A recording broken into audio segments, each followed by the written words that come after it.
Hello friends, आप लोग कैसे हैं। Welcome to my channel Satya coaching classes. हाँ तो बच्चों, एक नया वीडियो मैं आप लोगों के लिए लेके आया हूँ। ठीक है, यहाँ पे क्या है, ऑर्गेनिक कंपाउंड्स। ऑर्गेनिक कंपाउंड क्या होता है?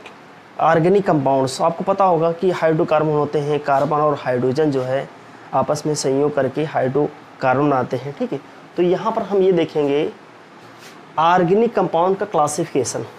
तो यहाँ की क्लासिफिकेशन ऑफ कंपाउंड्स। ठीक है, ये जो है स्पेशली क्लास जो है 10th, 11th और 12th के लिए है। ठीक है, यहाँ पर देखेंगे कि इसका क्लासिफिकेशन कैसे करते हैं, यानी कार्बनिक यौगिकों का वर्गीकरण। ठीक है, तो सबसे पहले क्या करते हैं, इनको दो टाइप्स में यानी दो भागों में इसको वर्गीकृत करते हैं।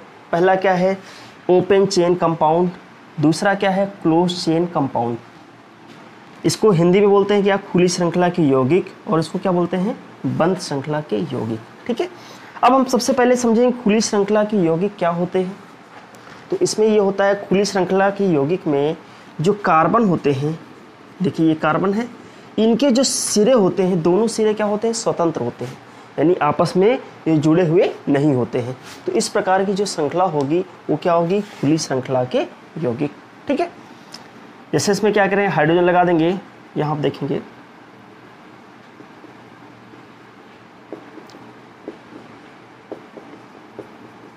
खुली श्रृंखला के यौगिक। ठीक है, अब यहाँ पर क्या होगा कि खुली श्रृंखला के यौगिक में इसको हम बोलते हैं, क्या बोलते हैं, नॉर्मल, आइसो, नियो। खुली श्रृंखला के यौगिक होंगे, लेकिन इनमें क्या होगी, जो शाखाएं हो सकती हैं, फर्दर इसको क्लासिफाइड किया गया है। ठीक है, यहाँ पर देखेंगे, इसको हम यहाँ इरेज कर लेते हैं। ठीक है, अब यहाँ पर देखिए खुली श्रृंखला के यौगिक, यहाँ देखिए ओपन चेन कंपाउंड। ठीक है, तो अब यहाँ पे क्या होगा कि खुली श्रृंखला की यौगिक को जब फर्दर क्लासिफाइड करते हैं, यानी फिर आगे से क्लासिफिकेशन करते हैं, तो यहाँ पर देखेंगे क्या होगा, शाखित यौगिक या पार्श्व यौगिक, और ये क्या होगा, अशाखित यौगिक। शाखित यौगिक मतलब क्या होगा, जैसे कि नाम से ही क्लियर है, इसमें शाखा निकली होगी। ठीक है, इसमें शाखाएं निकली होंगी, एक शाखाएं, दो शाखाएं, और इसमें क्या होगा, शाखाएं निकली नहीं होंगी। तो इसको तो हम जानते हैं, शाखा जो निकली होती है, इस प्रकार की यौगिक को हम क्या बोलते हैं, आपने देखा होगा इसमें लगाते हैं आइसो या फिर क्या लगाते हैं, नियो। आइसो या फिर क्या लगाते हैं, नियो। ठीक है, अब यहाँ पे अशाखित में क्या होता है, इसको लगाते हैं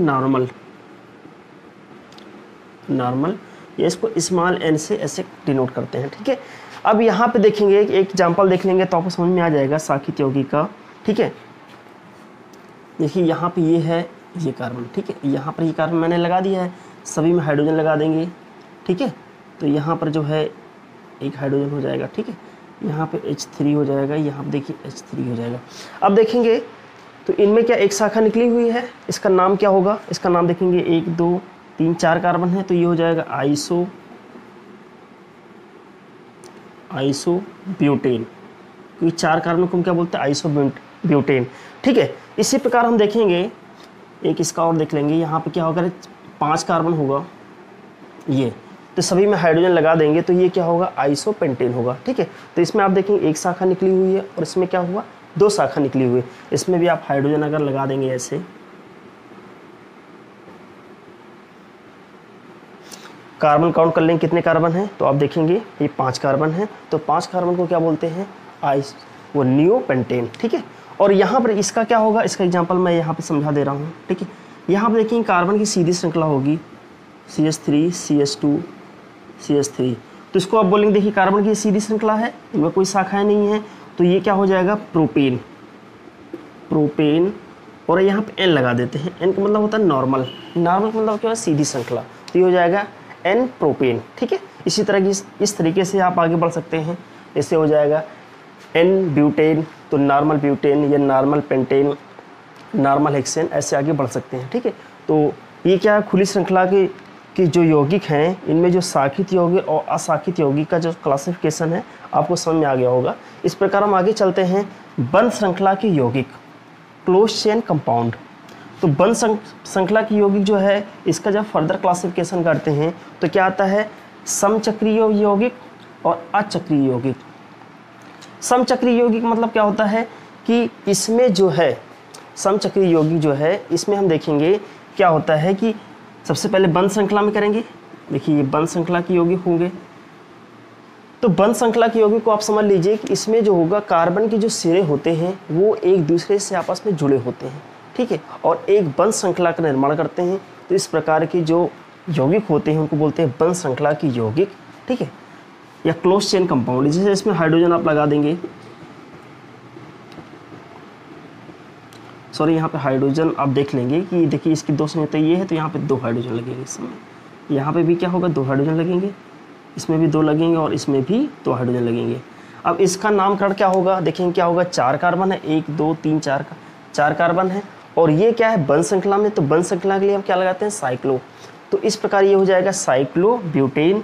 इसी प्रकार जो है आगे करेंगे, इसको इरेज करते हैं, हम देखेंगे साइक्लोप्रोपेन का जी, ठीक है, सब में क्या होगा, हाइड्रोजन लगा देंगे, तो इसका नाम क्या हो जाएगा, साइक्लोप्रोपेन, ठीक है। बंध श्रृंखला की यौगिक जो है इसको फर्दर क्लासिफाइड किया गया है समचक्रीय यौगिक और अचक्रीय यौगिक, ठीक है। समचक्रीय यौगिक में क्या होता है कि इसमें जो है कार्बन और हाइड्रोजन के अतिरिक्त कोई दूसरा तत्व नहीं होता है, ठीक है। तो इस प्रकार के जो तत्व कहलाते हैं वो क्या होते हैं, समचक्रीय यौगिक। अचक्रीय यौगिक में क्या होते हैं कि इसमें जो है कार्बन और हाइड्रोजन के अतिरिक्त जो है क्या होते हैं और दूसरे तत्व भी इसमें इन्वॉल्व हो सकते हैं, ठीक है। इसको भी 2 भागों में डिवाइड किया गया है। पहला क्या, एलिसाइक्लिक यौगिक, और दूसरा क्या होता है, एरोमेटिक यौगिक। तो एलिसाइक्लिक यौगिक मतलब क्या होगा, ये जो है बंध श्रृंखला की यौगिक है, ठीक है, और इसमें जो है खुली श्रृंखला की यौगिक है एलिसाइक्लिक यौगिक।